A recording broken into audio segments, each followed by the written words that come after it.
For additional assembly information, please visit our assembly page linked in the description. Remove the straps and pinch tabs so you can lift off the top of the box.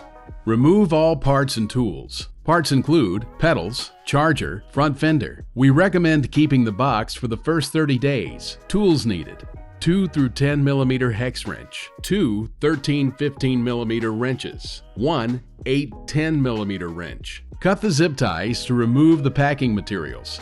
Avoid cutting any wires or zip ties intended for routing wires. Leave the rear wheel supported by the box form until assembly is complete. Installing the handlebars. Remove the clamp bolts and faceplate from the stem. Rotate the handlebars as needed so the cable routing is not twisted or kinked when installed on the stem. The throttle should be on the right. If a torque wrench is available, refer to the description below. Insert the handlebars and begin each bolt. Center the handlebars and rotate the angle to preference. Incrementally tighten each in a cross pattern so spacing is equal on all 4 corners. If needed, adjust the display by loosening the bolts and gently rotating it. Installing the front fender, turn signals, and headlight. With the center tab in front of the fork bridge, slide the bolt through and thread on the nut, but do not tighten. Next, begin each bolt in the fender arm. Gently flex the arm as needed, but do not fully tighten. Turn signals, adjust the wire, and insert the turn signals into the mounting bracket and put the nut on by hand. Using a wrench on the nut, rotate the turn signal to tighten and face forward. Adjust the headlight to a slightly downward angle and tighten the bolt on each side. Installing the front wheel. This is easier with an extra person. First, loosen the nuts until there is clearance to remove the fork. Lift the fork and slide the axle out. Note and maintain the orientation of the axle and position of spacers and washers. Remove the spacer from the brake caliper. Do not squeeze the brake lever with this remove. Remove the axle from the mounting plate and install the axle in the front wheel. The wide spacer will be mounted on the drive side. The thin spacer will be mounted on the non-drive side, the side with brake rotor. The washers are installed on the outside of the fork dropouts as shown. With a helper, carefully align the wheel so the brake rotor slides into the caliper and the dropouts onto the axle. Ensure it is fully seated and well aligned, with the spacers and washers in the correct position. Now, for safety, verify the axle is properly centered so each nut has equal thread engagement. You can do this by installing one nut by hand and then comparing the remaining threads with the flats of the second nut as shown.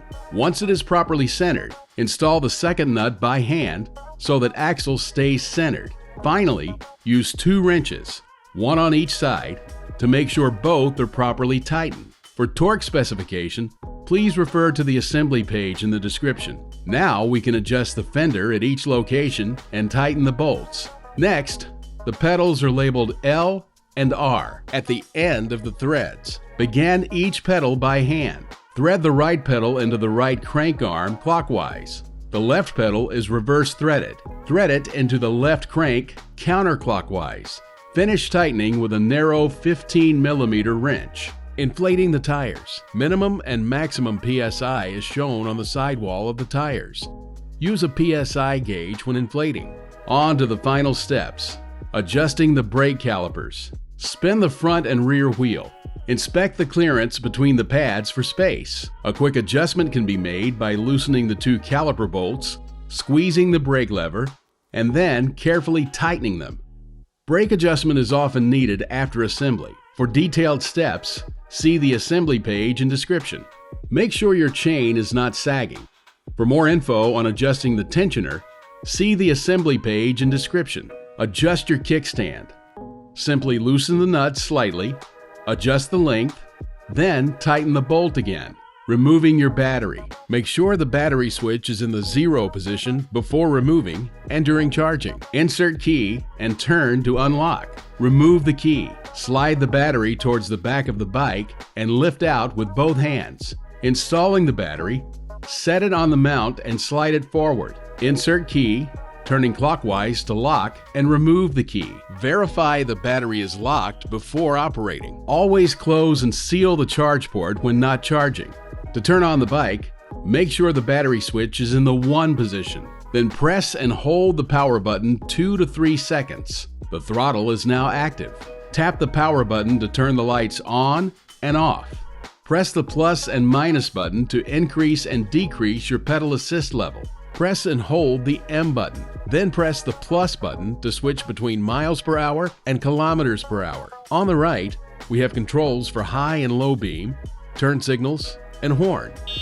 Both brakes activate the brake light. For advanced display settings, see the description below. With this design, there will be optional accessories, including solar charger, glove box, rear rack, pegs, and additional battery with mounting plate for easy storage and swap.